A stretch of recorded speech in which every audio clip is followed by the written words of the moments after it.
Liewe Here en Hemelse Vader, dankie vir die ongelooflike voorreg wat ons het om vanoggend hier in die kerk te wees as 'n geloofsfamilie, om van U af te hoor en ook U naam groot te maak. Liewe Here, ek bid U seën oor hierdie diens, wees met John en ook op al die ander plekke by die jeug, die kleintjies en die senior jeug, dat U hand oor dit alles wees en ek bid vir oop harte, ontvanklike harte en oop ore, dat ons van U af kan ontvang. En waar ons nou in 'n nuwe kwartaal ingaan, in die middel van die jaar, wat ons dalk bietjie moeg voel, bid ek dat U elkeen sal kom bemoedig en versterk. Here, en dat ons begin nou met 'n nuwe tema oor U koninkryk, dat ons U koninkryk moet lewe. En ons praat vandag oor liefde en ons wil net vandag vir U kom met dankbare harte kom sê dankie dat U ons so lief het, dat U U seun Jesus gestuur het om vir ons te kom sterf. Dankie Here, dis die grootste liefde wat U ooit aan ons kon bewys. En kom leer ons om soos U lief te hê. Kom leer ons om soos Jesus lief te hê. Laat ons na mekaar sal kyk soos wat U na ons kyk, soos wat Jesus na ons kyk, in liefde. Dankie dat U so 'n wonderlike, genadige Vader is. 'n liefdevolle Vader is, wat U liefde net nooit geen einde het nie. Ons loof en ons prys U naam vir ewig. In Jesus se naam bid ons dit. Amen. Ek gaan vir ons 'n gedeelte lees vanoggend as skriflesing Matteus 22. Die bekende gedeelte Matteus 22 vers 34, van vers 34 af.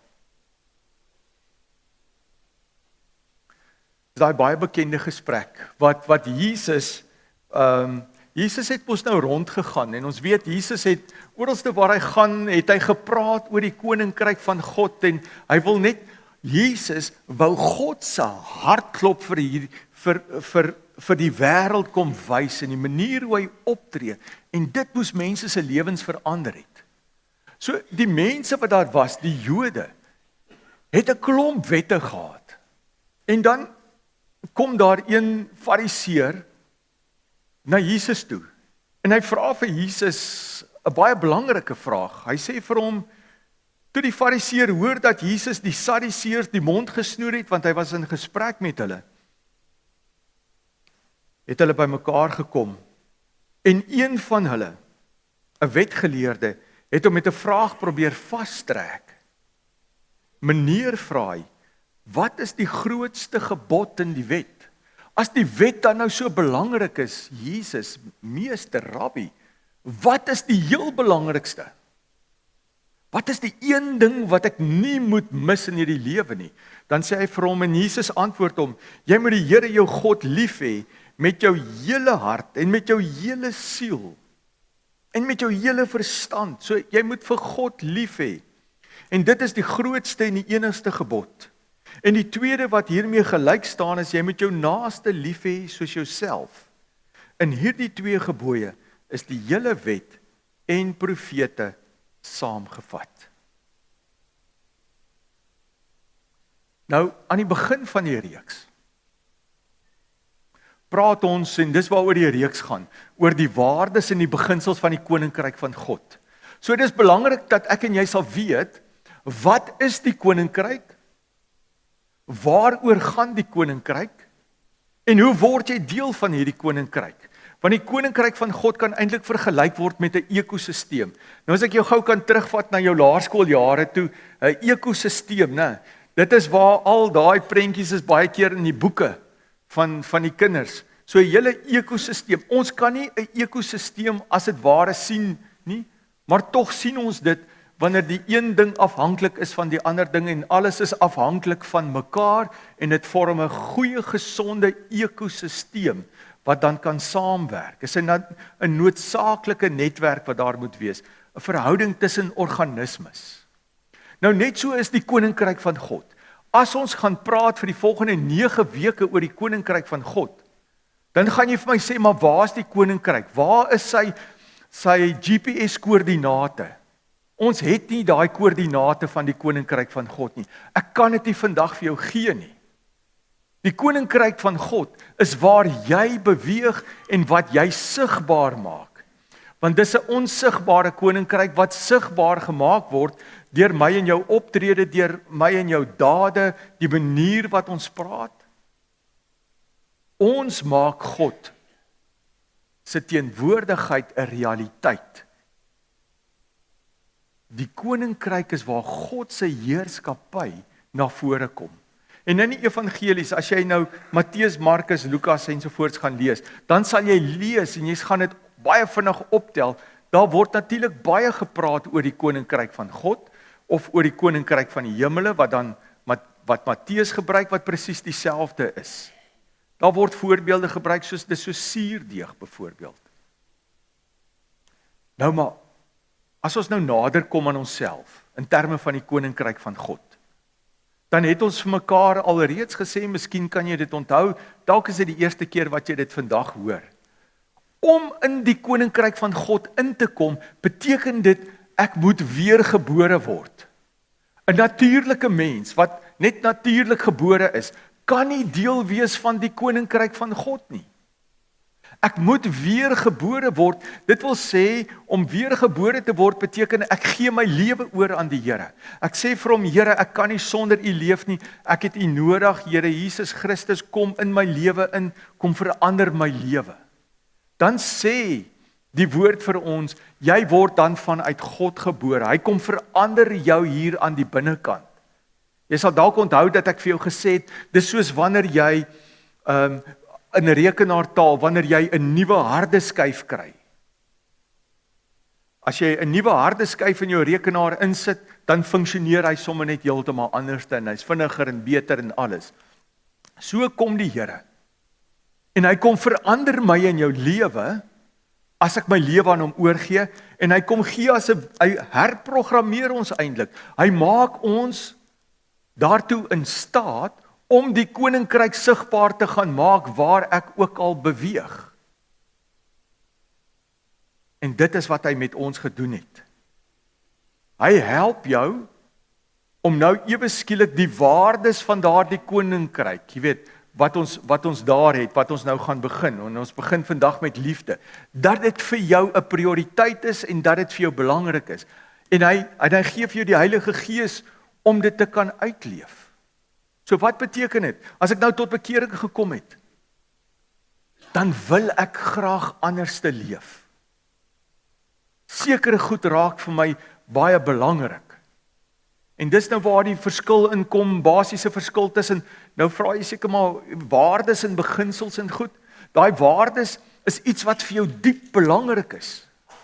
En die beginsel is die praktiese uitlewing daarvan. So dan die waarde van liefde, dat liefde vir my belangrik sal word en dat my lewe deurgrond sal wees van die liefde. So wanneer mense aan die koninkryk van God dink, dan as jy vir iemand gaan vra, toets dit bietjie eendag. Party sal net hierdie uitdrukkingloosheid hê, daar's geen antwoord nie. Ons weet nie regtig wat is die koninkryk nie. Ander sal sê nee, maar dis die hemel, of is die mag van God, of dis wonderwerke, of dis die seën, of dis die wederkoms wanneer hy weerkom. Ja, dis iets van al daardie goeders. Maar weet jy, dan kom Jesus. En as ons kyk wat sê Jesus, dan sê hy vir ons, wat is die kenmerk van alle kenmerke van die koninkryk van God? Wat is die kenmerk wat uitstaan bo alles? Hy praat dan met sy disippels en hy sê vir hulle daar in Johannes 13 vers 35, dan sê hy vir hulle, as julle mekaar liefhet, sal almal weet dat julle disippels van my is. Ek sê dit weer. As julle mekaar liefhet, sal almal weet dat julle disippels van my is. Jesus sê nie, julle sal herken word aan die kennis wat julle het nie. Hy sê nie, julle sal herken word aan die tradisie wat julle volg nie, of aan die sukses wat julle het nie, of die wonderwerke nie. Hy sê vir hulle nee.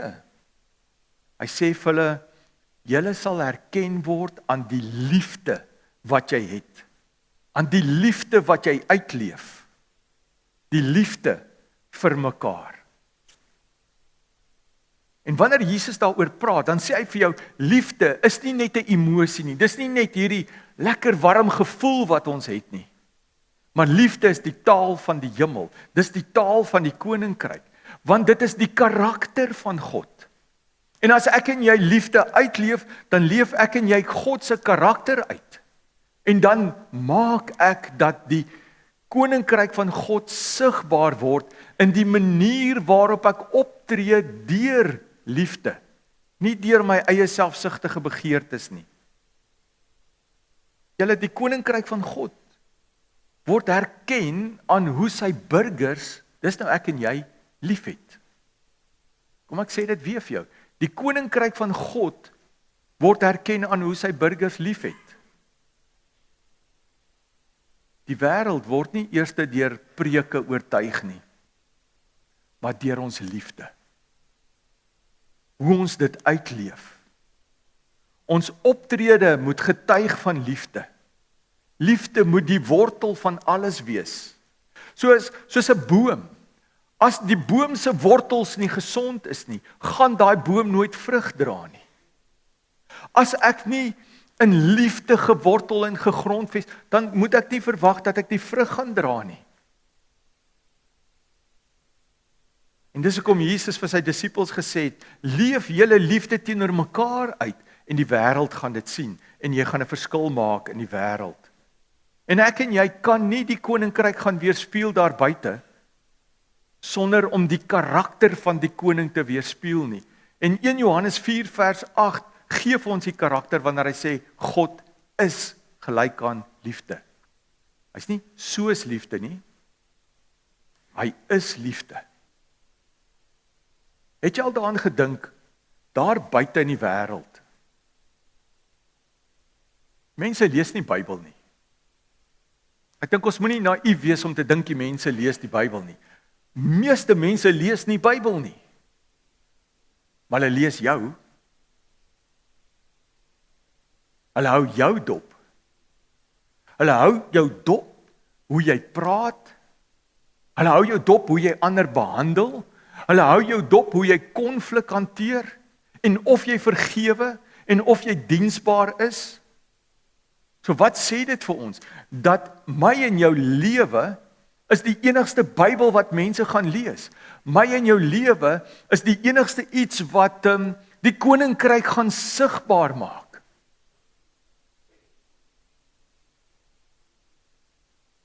So as ek daar buite met 'n suur gesig rondloop, hoe kan ek die koninkryk van God sigbaar maak met 'n suur gesig?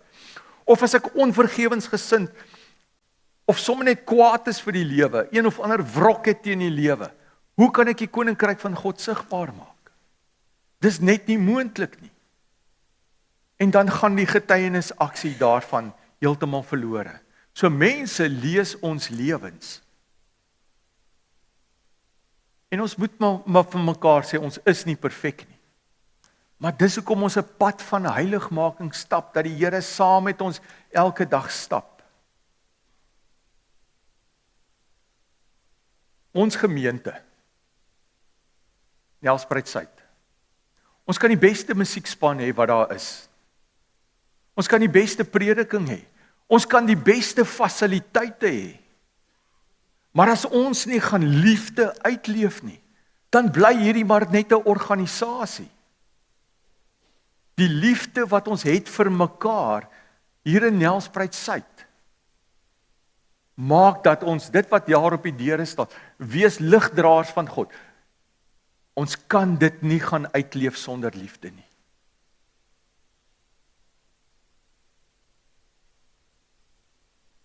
Want liefde vra nie wat kan ek kry nie, maar liefde vra eintlik in die koninkryk, wat kan ek gee? Die wêreld sê, leef vir jouself. Maar Jesus kom en hy keer dit om en hy sê, gee jouself. Dis soos 'n ma wat 'n siek kind moet versorg. Niemand betaal haar nie, maar sy's net lief vir haar kind en dis hoekom sy dit doen. 'n Man of 'n vrou wat vir jare sorg vir hulle siek lewensmaat. Dis omdat hulle mekaar liefhet.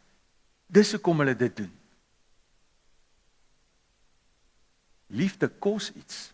Dis 'n werkwoord. Dis nie goedkoop nie. Die wêreld kan miskien vir ons oral sulke hartjies en goed doen en sjokolade met liefde en so voorts. Maar ter wille van die koninkryk van God, dan vra dit soveel meer. Toe Jesus met daai fariseer gepraat het, toe sê hy vir hom, liefde vir God is die heel belangrikste, want daaruit vloei die res van dit voort. Ek het vanoggend 'n ou voorbeeld wat ek vir jou saamgebring het, wat ek vir jou wil illustreer.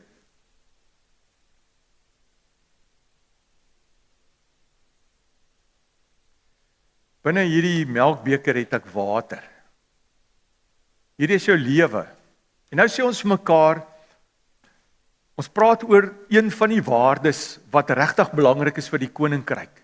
En dit is liefde. En liefde gaan die verskil maak in die koninkryk van God. Nou as ek hierdie spons hier indruk in hierdie water, dan kan jy sien wat gebeur. Hy word nat. Hy word deurdrenk van die water. Nou as ek byvoorbeeld hierdie spons vat, hy's nou deurdrenk van die water. Hy is deurdrenk van die liefde. En nou sê ek vir jou vandag, ek en jy moet deurdrenk word. Ek en jy moet toelaat dat God se liefde in my en jou inkom. Dat God se liefde my en jou kom verander. Dit moenie meer eie selfsugtige liefde wees nie. Dit moet, wat die woord sê, agape liefde, dit wat 1 Korintiërs 13 sê, daardie liefde moet nou deel word van jou lewe. En as dit deel word van my lewe, ek moet my eintlik heeltemal deurdrenk van dit. Wat gaan dan gebeur? Oralste waar ek in aanraking met mense kom, as hierdie jy is, sien hoe drup hy hierso. Ek weet nie waar is Hugo nie, hy gaan nie klaar nie. Is daar net water? Maar kyk wat gebeur byvoorbeeld hier. Ekskuus Mareike, dis nou. Maar kyk wat hier. Oralste waar ek kom, smeer dit af. Ek smeer af van dit waardeur en ek deurdrenk is. As ek deurdrenk is van die liefde van God, dan gaan ek dit afsmeer in die wêreld. En dis wat God wil hê. Hy sê dit moet jou waarde word. Dit moet vir jou lewensbelangrik word, want as ek met iemand gaan werk, dan gaan dit afsmeer aan hulle. As ek hier aan my hand raak met hierdie spons, dan is dit nat. En dis hoe die liefde werk. Dis hoe die koninkryk werk. Dis wat hy van my en jou gaan vra. Orals waar ek en jy gaan, en waar die liefde deurbreek. Jesus het 'n klomp goed gedoen in die koninkryk. Hy het nie net oor liefde gepraat nie, maar hy het vir ons die voorbeeld kom stel. Sy liefde was die sigbare uitdrukking van die koninkryk van God. En oralste waar Jesus gegaan het, het die koninkryk van God deur sy liefde deurgebreek. Mense is herstel, sondaars is aanvaar, nadat hulle tot bekering gekom het, siekes is genees, vyande is vergewe, uitgeworpenes is ingesluit. Weet jy wat het Jesus gedoen? As ons net gou vir 'n oomblik stil staan by sy lewe, in terme van die koninkryk, as hy praat oor die koninkryk van God. Hy het nie net 'n lesing gegee nie. En die kerk kan ook nie net 'n lesing gee oor die koninkryk van God nie. Dis nodig dat ons die goed prakties gaan uitleef. Dis hoekom ons sê, leef die koninkryk. Ons praat nie net oor die koninkryk nie. Ek en jy moet dit gaan leef. En as ons vleisfees het, dan moet ons die koninkryk van God nog soveel meer uitleef. Want hoekom? Hier kom soveel mense op ons terrein, ander mense. En dan leef ons die liefde uit. Die manier hoe ons hulle gaan hanteer, hoe ons omgee, hoe ons hulle help, hoe ons met hulle praat, dan word die koninkryk van God sigbaar. Dit gaan nie net oor die fasiliteite wat ons het nie, maar daardie dag gaan dit oor wat ons hier, wat lief is vir mekaar, hoe ons dit gaan uitleef. Weet jy wat het Jesus gedoen? Hy was deurdrenk van die Vader se liefde. En ooralste waar hy gegaan het, het dit 'n verskil gemaak. Hy sien mense raak wat ander misgekyk het. Hy loop op 'n dag in 'n stofpaadjie en hy sien daar's iemand in 'n boom en hy sien dis Saggeus. En hy het 'n gesprek met hom. Hy sien hom raak, die ander het hom misgekyk, want Saggeus was 'n kort mannetjie. Hy moes, as die skare daar is, het hy hier agter op en af gespring net om Jesus te sien. En dis toe hoekom hy vooruit hardloop en 'n boom klim sodat hy net vir Jesus kon sien. Maar Jesus sien hom raak. Ander het hom misgekyk. Die Samaritaanse vrou by die put van Jakob. Niemand het haar raak gesien nie. Sy het 'n reputasie gehad, maar Jesus sien haar raak. Die kindertjies was nie belangrik daardie tyd gewees nie, maar Jesus sien die kindertjies raak. Waar ander net 'n tollenaar gesien het, of 'n vrou met 'n reputasie is, of 'n melaatse gesien het, niks met hulle te doen wou gehad het nie, het Jesus die mens begin raak sien. Want die mens is vir God spesiaal.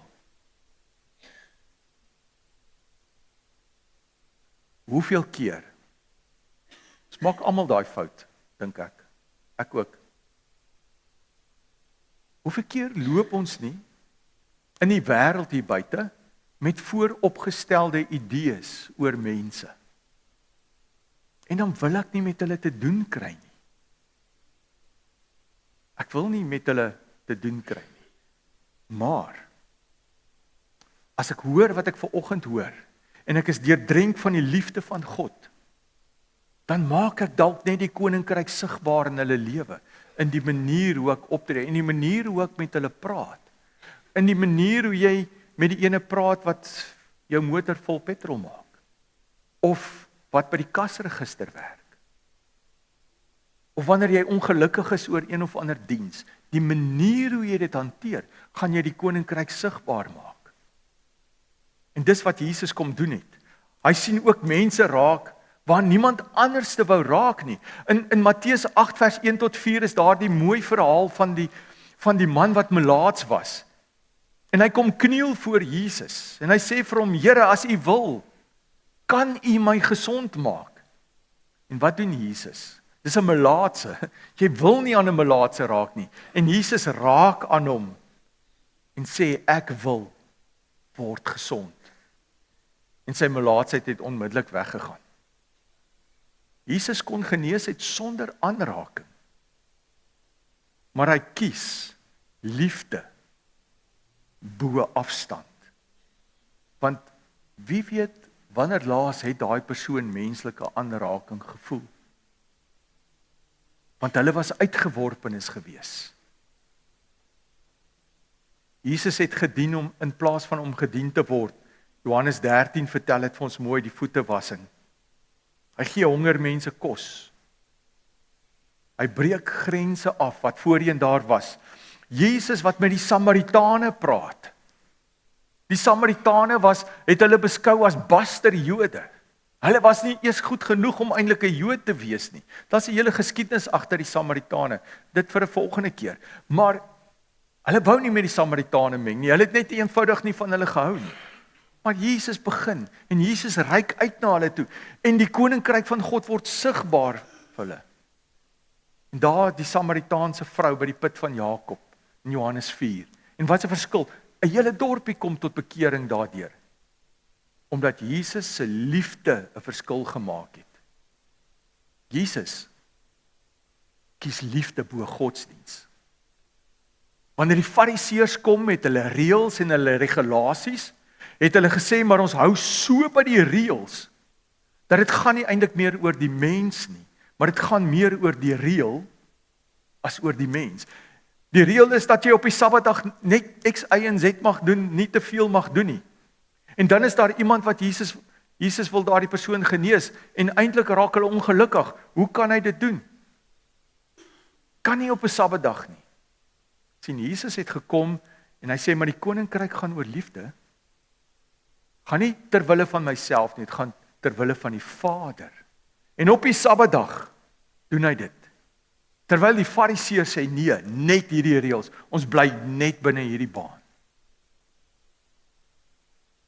Wanneer dit gaan oor die koninkryk, julle, dan gaan dit oor verhoudings.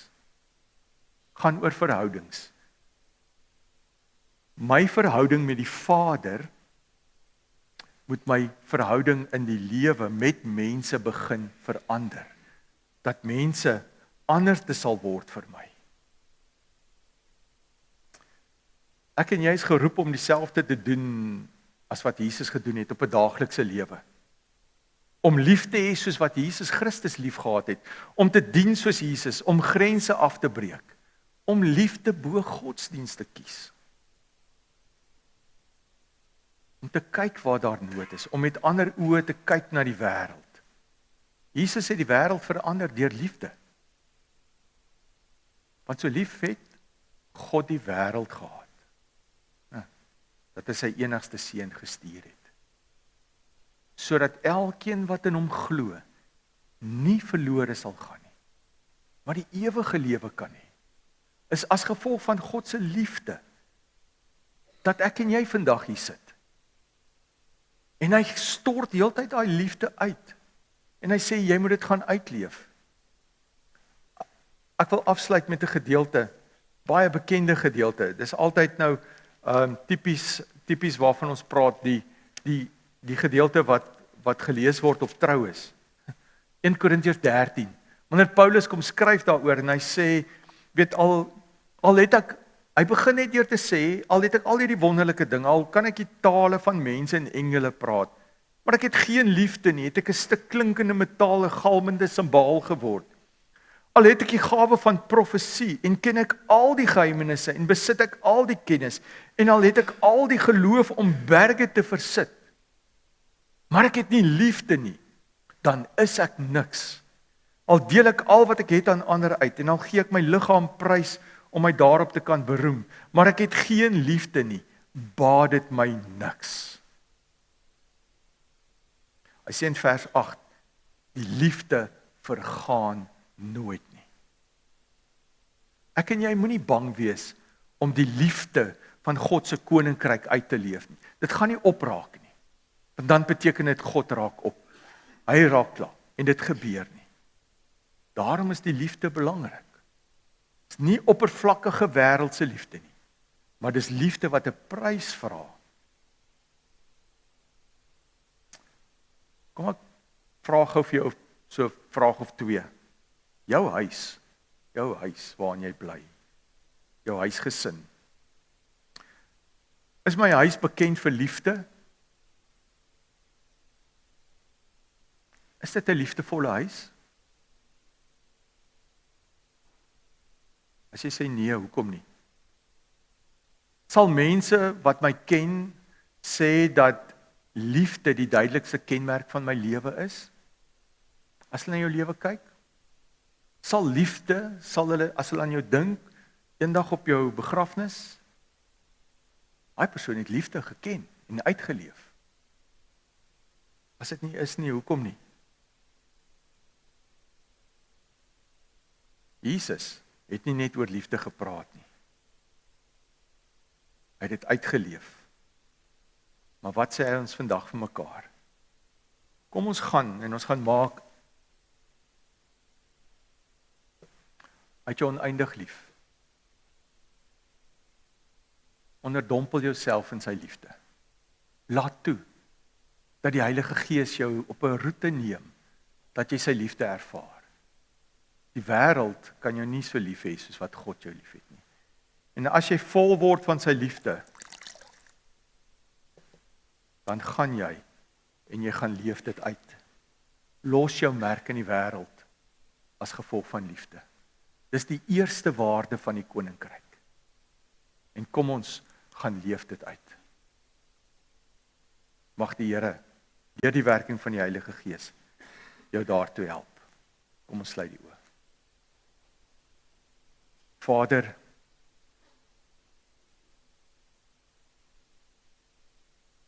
U het ons op hierdie aarde geplaas. U het ons kom red uit die heerskappy van die duiwel. U het ons onder U heerskappy en koningskap geplaas. U het ons kom verander. U het vir ons nuwe waardes gegee.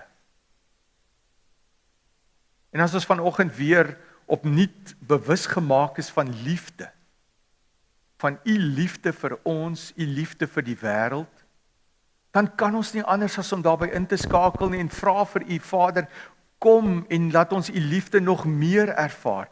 Kom in u grootheid in ons lewens in. Heilige Gees, help ons om oral waar ons te beweeg, die koninkryk sigbaar te maak deur liefde. Ons wil hê dit moet alles oor u gaan. Help ons daarin, asseblief. Help ons gemeente om lief te wees vir mekaar, om die liefde dan ook sigbaar te maak. Help ons dat ons nie soos die Fariseërs sal wees nie, maar dat ons u werking in ons lewens sal ervaar, en dat die liefde uitstraal, wat vir die wêreld sê, is die moeite werd om 'n verhouding met u te hê. Dankie daarvoor, Vader. Dankie vir die liefde. Dankie dat ons dit kan uitleef. In Jesus naam bid ons dit.